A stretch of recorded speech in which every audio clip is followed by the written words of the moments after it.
いつもご視聴くださりありがとうございます。令和ニュースみんなの声のりんです。本日は G7 で韓国政府が勘違いをして国民に大恥をさらしているニュースをお届けします。先日行われた G7 サミットの記念写真で日本の菅首相が2列目の端っこだったのに対してムン大統領が最前列、イギリスのジョンソン首相の隣だった。日本より地位が上だし人気だと騒いでいたお隣さん。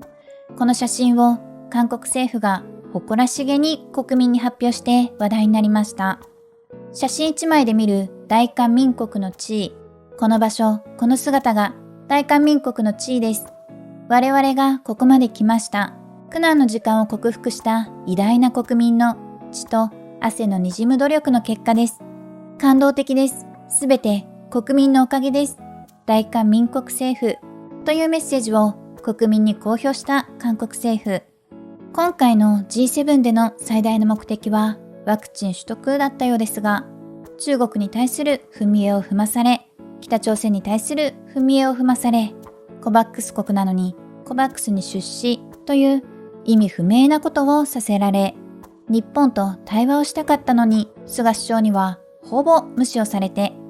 しまいには日韓首脳会談を約束していたのに日本が一方的にキャンセルをしてきた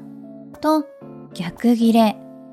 そして得られた成果として発表したのは南アフリカ共和国の大統領を切り取り、少しでも真ん中にいるような印象操作だけでした。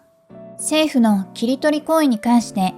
政治的意図はわからないが人種差別ではないか。南アフリカ共和国の大統領はなぜ切って発表したんだという声も上がっていました。ところがこの誇りだった大韓民国の地位をイギリスから全否定されてしまいました。リンリン、チャンネル登録お願いします。G7 主催国の英国が写真1に言及。韓国メディアが英国の G7 主催側に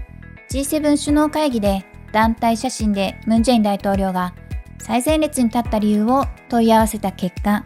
大統領を前列に立て、首相は後列に立てた独自の議典原則による違いだったと返信を受けたそうです。隣国政府は1枚の写真で見る大韓民国の地位と候補しましたが、大統領制を選択する国と内閣制を選択する国の違いがあっただけという話です。通常多国間会議では在任期間が長い首脳を中心に近く位置するようにする習慣がありますが、今回経済規模世界3位の日本と4位のドイツの首脳が2列目にいるのに、写真の中のトップの位置で国力と地位を論じることは自然とは言えない構図となっていました。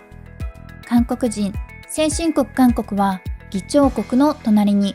後進国日本は隅の席の嘘。招待国のオーストラリア、インド、南アフリカ共和国はいずれも議長国である英国と緊密な関係にある英連邦諸国です。これと違って韓国は事実上 G8 にあたる経済力を土台に世界最高水準の経貿易、世界を牛耳っている韓流ソフトパワーを土台に堂々と世界リーダー国家と肩を並べたと自画自賛をしています。そして拡大会議でも先進国韓国は議長国の隣に、後進国日本は隅の席にとして次の写真を添付して喜んでいます。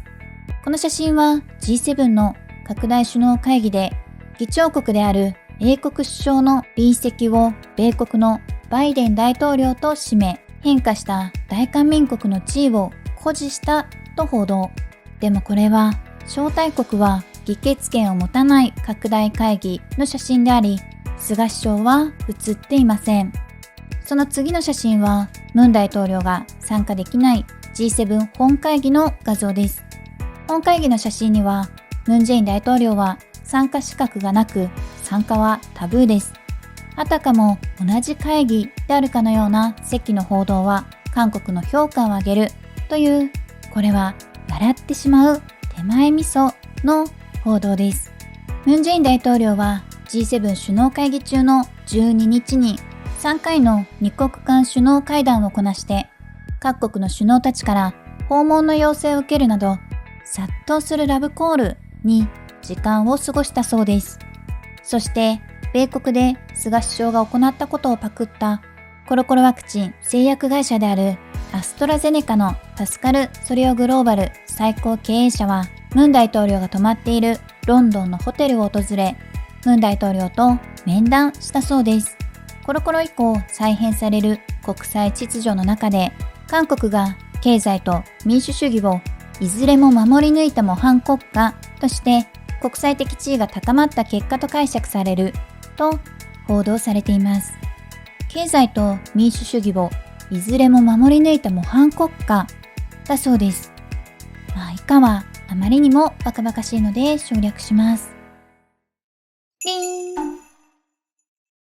このニュースを聞いた韓国の反応です。恥ずかしい。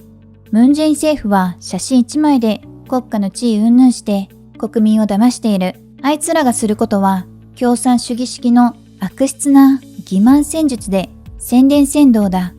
そもそも常識的に国際会議で国力によって主催国との親交によって好きなように立てるなんて話にならない。日本は韓国がうまくいくことが嫌なんだ。以前の韓国ではない。もはや日本なんか我々の相手にならない。我らの隣人ではなく敵だ。ずっと昔から自国を無条件褒めたたえる無条件愛国主義者、超キモい。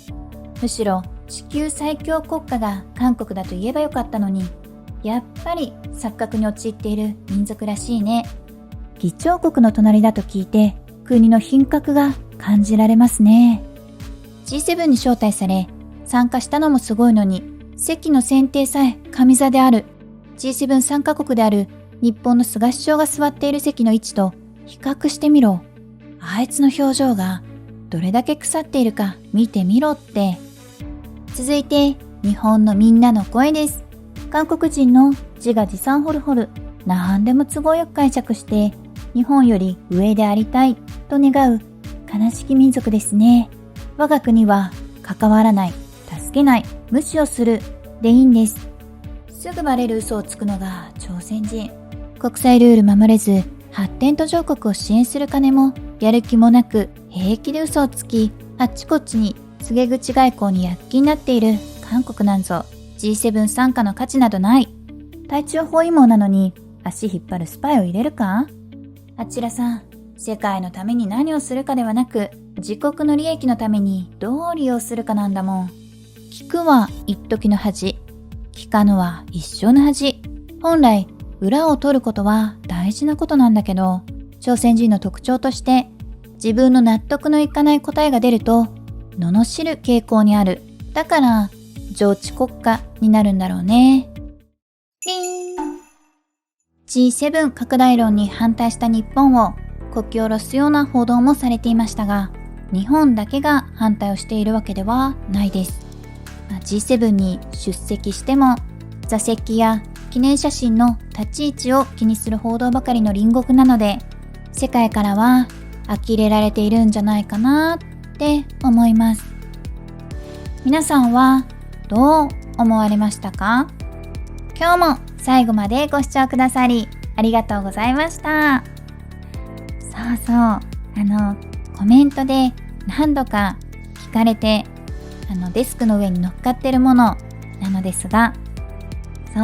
リンの大好きなバニラアイスとストロベリーアイスと、あとコーヒーのブラック無糖です。スタバでは甘い系のコーヒーとかフラペチーノとかよく頼むんですが、普段はコーヒーはブラック派です。普段甘いものをたくさん食べるくせに、ここはちょっとだけ糖質を気にしているリンでした。それではまた次の動画でお会いしましょう。バイバーイ。この動画は令和ニュースみんなの声3が制作をしており、YouTube のみにアップロードをしています。無断転載はしないようにお願いします。